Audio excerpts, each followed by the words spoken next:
Okay, so this entire fabrication is the brand new bathroom. As you can see, it's different from the old walls because none of that had been changed since the 70s.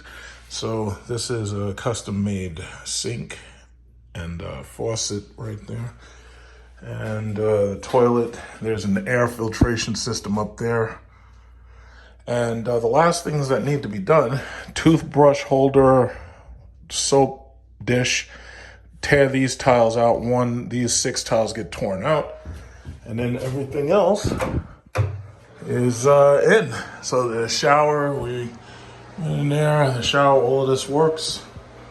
It's a hell of a lot of water, but all of that works. And the painting has been done. There may be some touch-ups in some places, but all of that's been done. And the last thing to be done is just to connect the faucet and then seal up that area, and boom, 100% finished. Yeah, but it's not in the middle.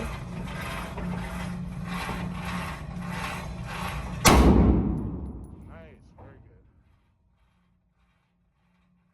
Right in the center, there you go.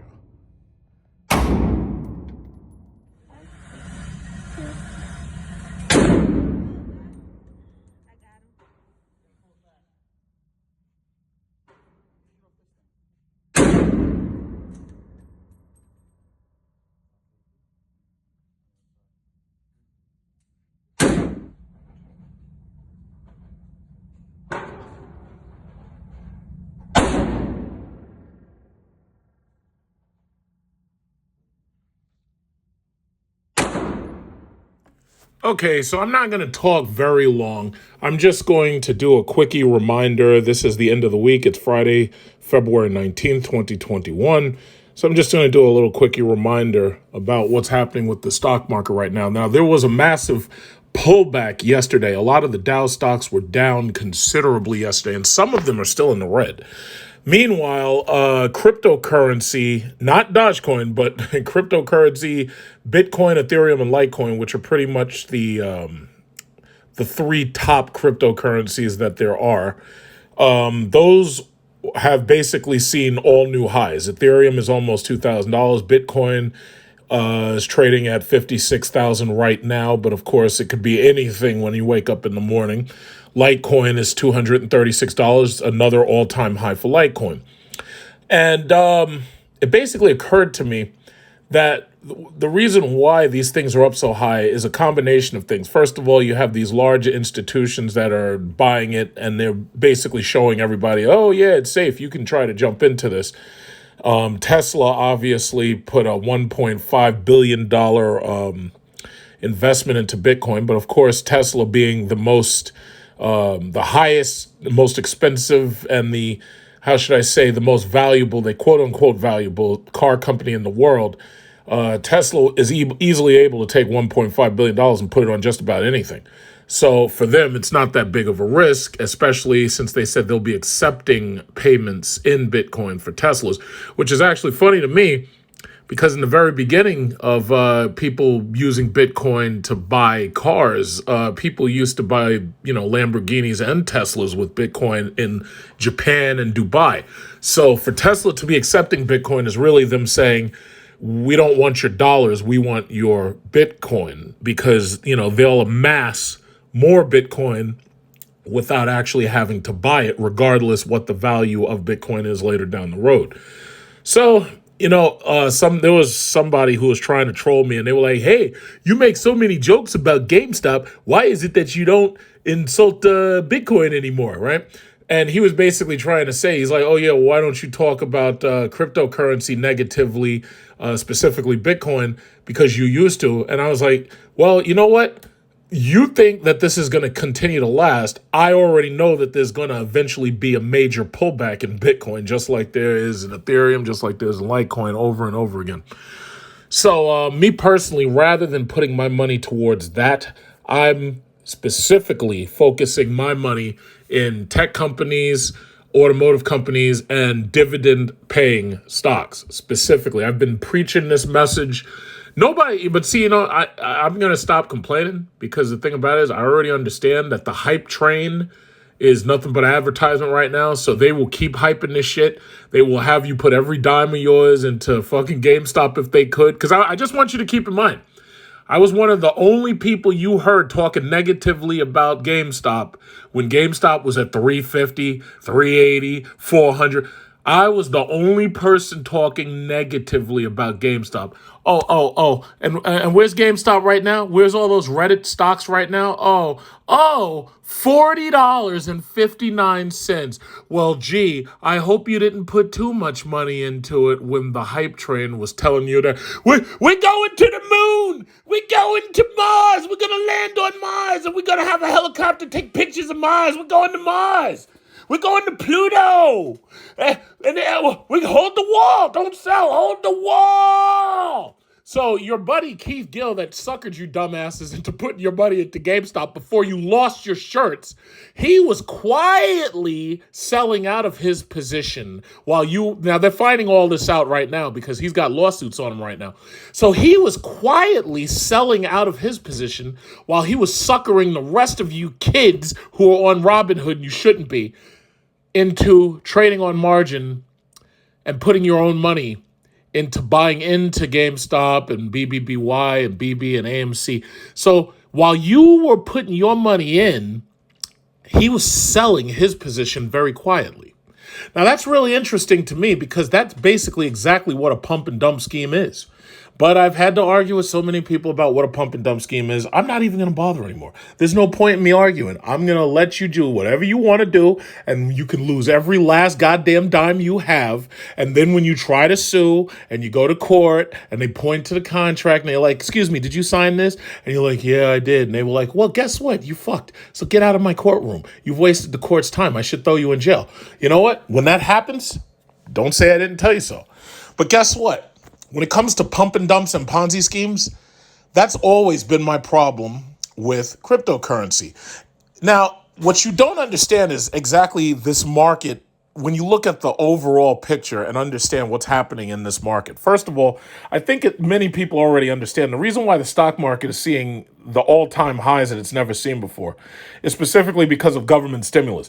Basically, the government was sending out welfare checks to everybody under Trump, and now they're doing it under Biden. And Biden's even talking about bigger welfare checks, 3,000, whatever they can get. Like, it's like they're printing money and everybody's invited.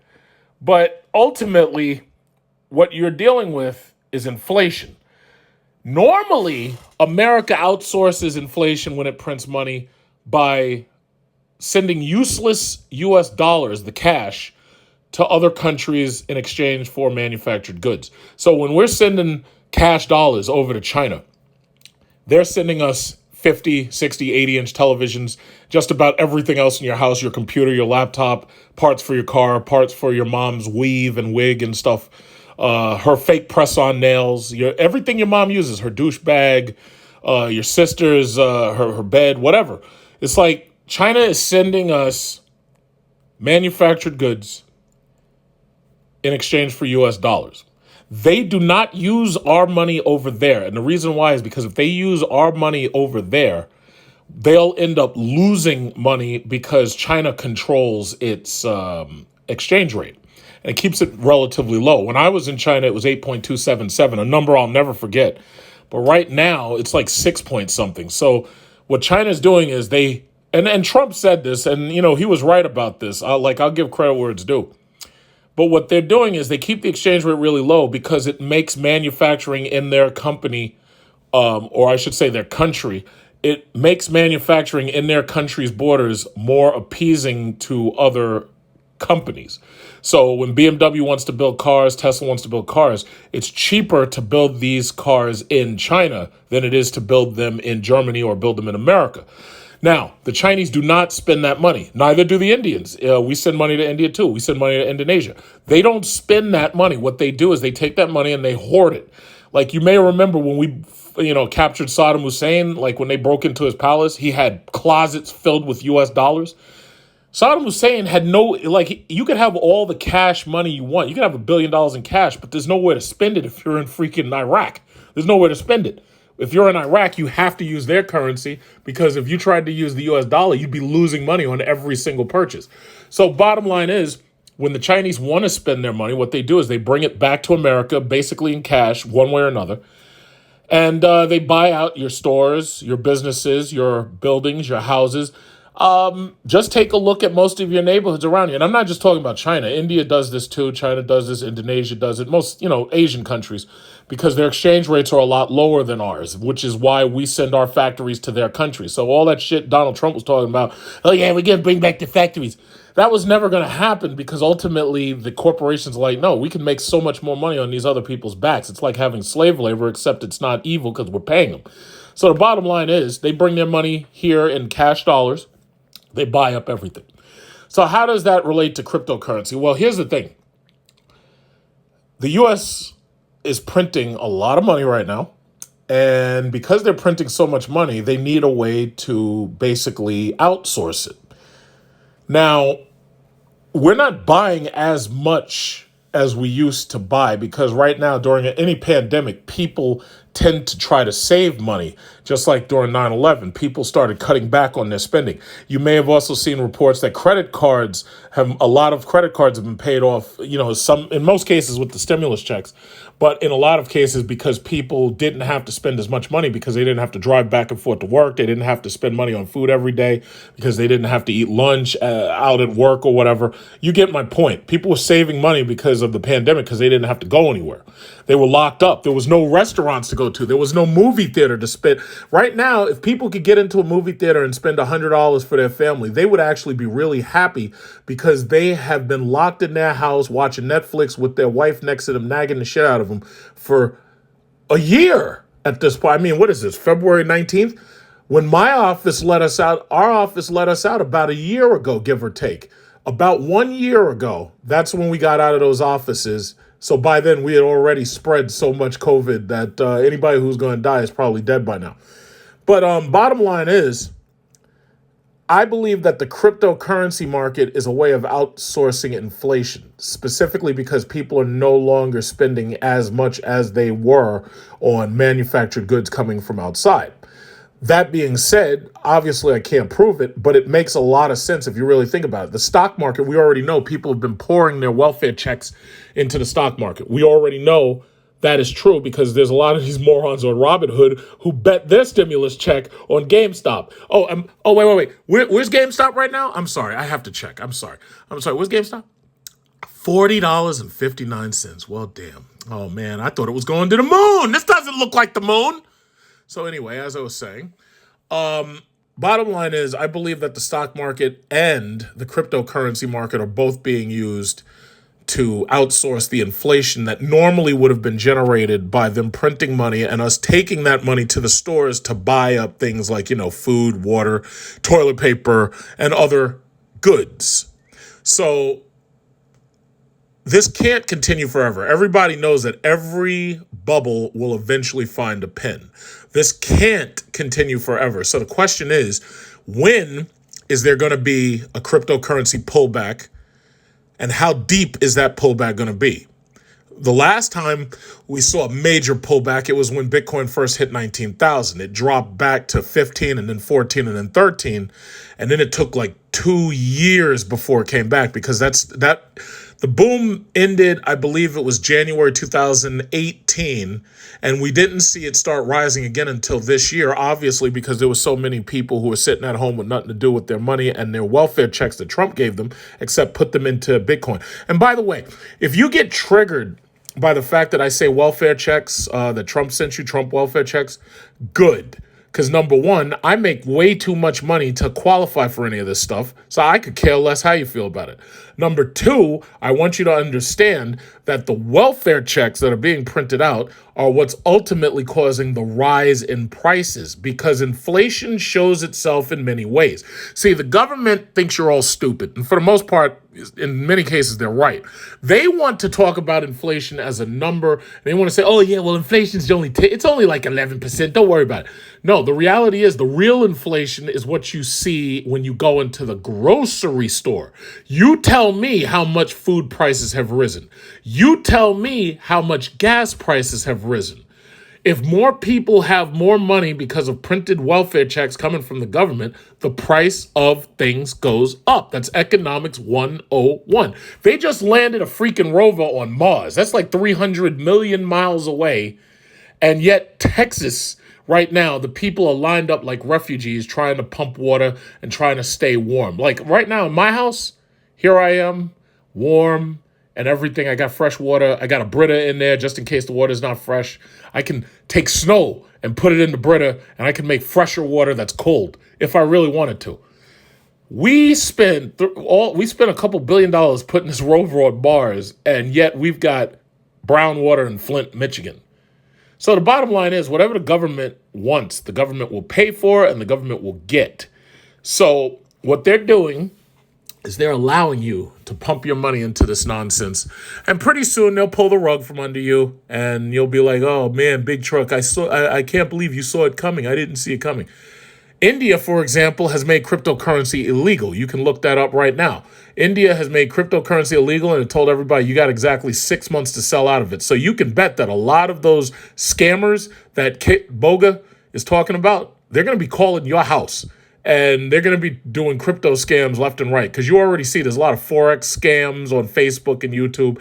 There's a lot of crypto scams as people call you up out of nowhere. Hey, I have a hookup with BitConnect. If you send me $10, I'll send you like half a Bitcoin or something like that. I'm like, yeah, how stupid do you think I am? But anyway, it doesn't really matter. So real quick look at the market. Tesla's down to 781. Let me tell you something. Tesla's always been a roller coaster since I got into it in 2012. And I got family members into it before the split, just like I told you to get into Apple and Tesla before the split. I'm not worried about Tesla because Tesla's about to make another car in China called the Model 2, which is going to be like a $30,000 Model 3. It's going to be like a smaller car. When that thing comes out, Tesla shares are going to, they might have to split again. They're going to skyrocket. I'm not even worried about Tesla.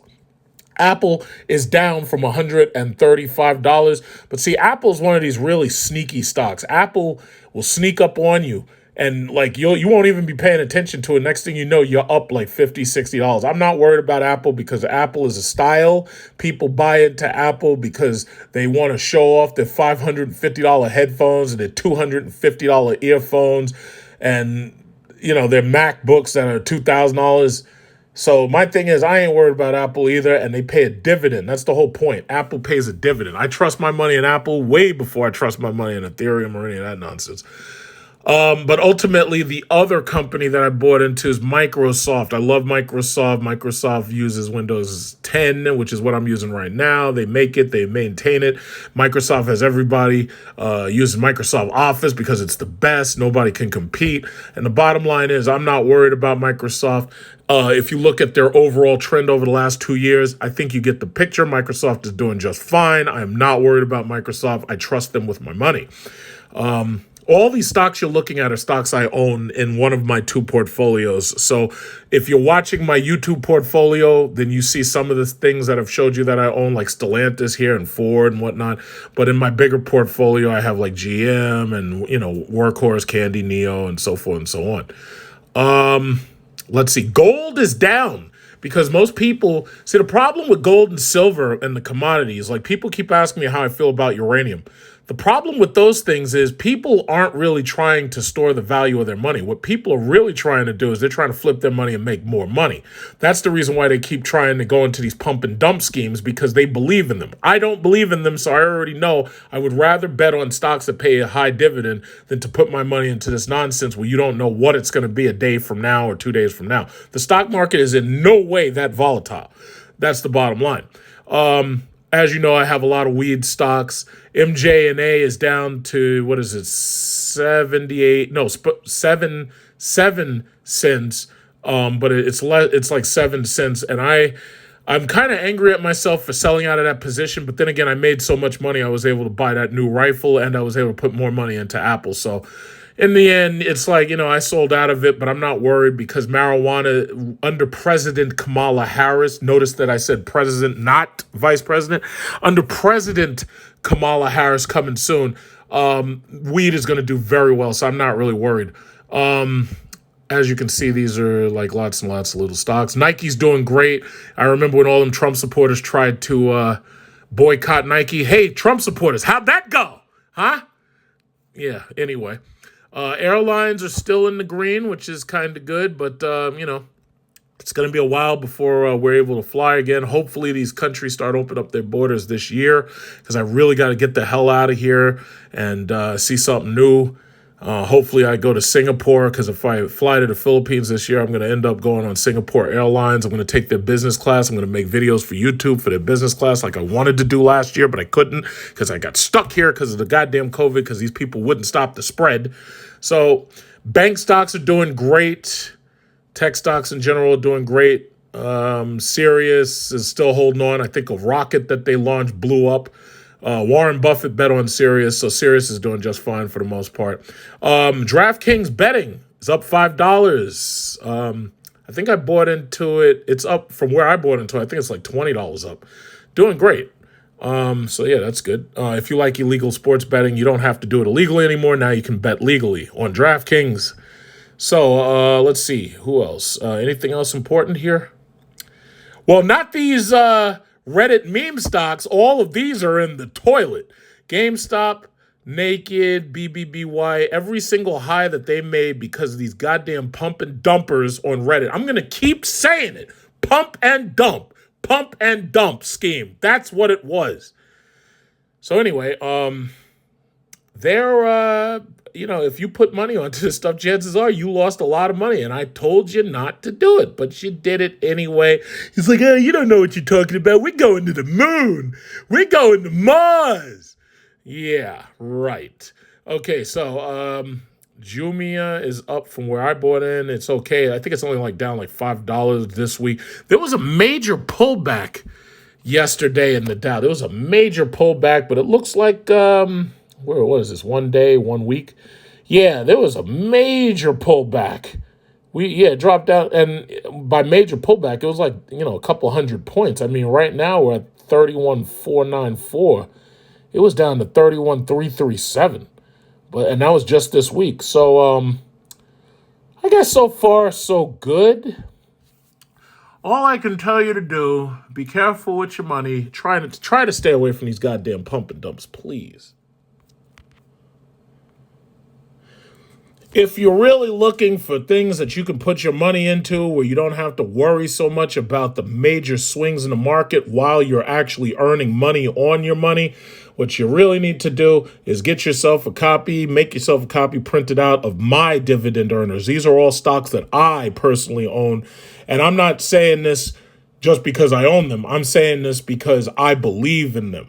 I'm not telling you how much you should put into anything. I'm just telling you these stocks right here, these are A-listers. This is not some Dogecoin. How much is Dogecoin right now? Oh, yeah, right. It's not on the moon yet. It's a pump and dump, and that's what they are. I don't do pump and dumps. I invest in real companies that have real goals, real financial plans, not internet jokes. So as far as the dividend yields, Sunoco is still the highest, 10.8. As you go down, you get 5% and 3% and whatnot. But the bottom line is, even if you go down to the lows, even if you go down to NVIDIA, that's basically trading close to $600 a share, and you look at a 0.11% interest rate, that's still better than anything that the bank is giving you right now. It's still better. Now, Apple is doing a little bit better than that because it's 0.63%. But of course, obviously, they had the stock splits. So the beautiful thing about Apple, I would say, and it's not just Apple. I'd say like this. If you could even buy one share of Apple or Microsoft a month, if you could buy one share per month, that means that in a year, you'd have probably 10 shares to 12 shares, right?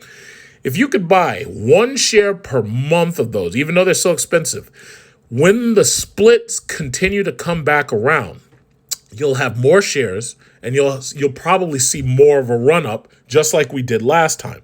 See, the thing that Apple and Tesla did that was smart was they did their stock splits around the exact same time, around August. And they did it because they knew that everybody was getting those welfare checks from Trump. So they capitalized on it by releasing their stock split right when those welfare checks were coming out. See, a lot of companies, in my opinion, they keep on releasing new products in like December. If I was them, I wouldn't be releasing those products in December. I'd be releasing those products in April. Why? Because of tax returns. And there are some people who will take their entire tax return and waste it on, stuff.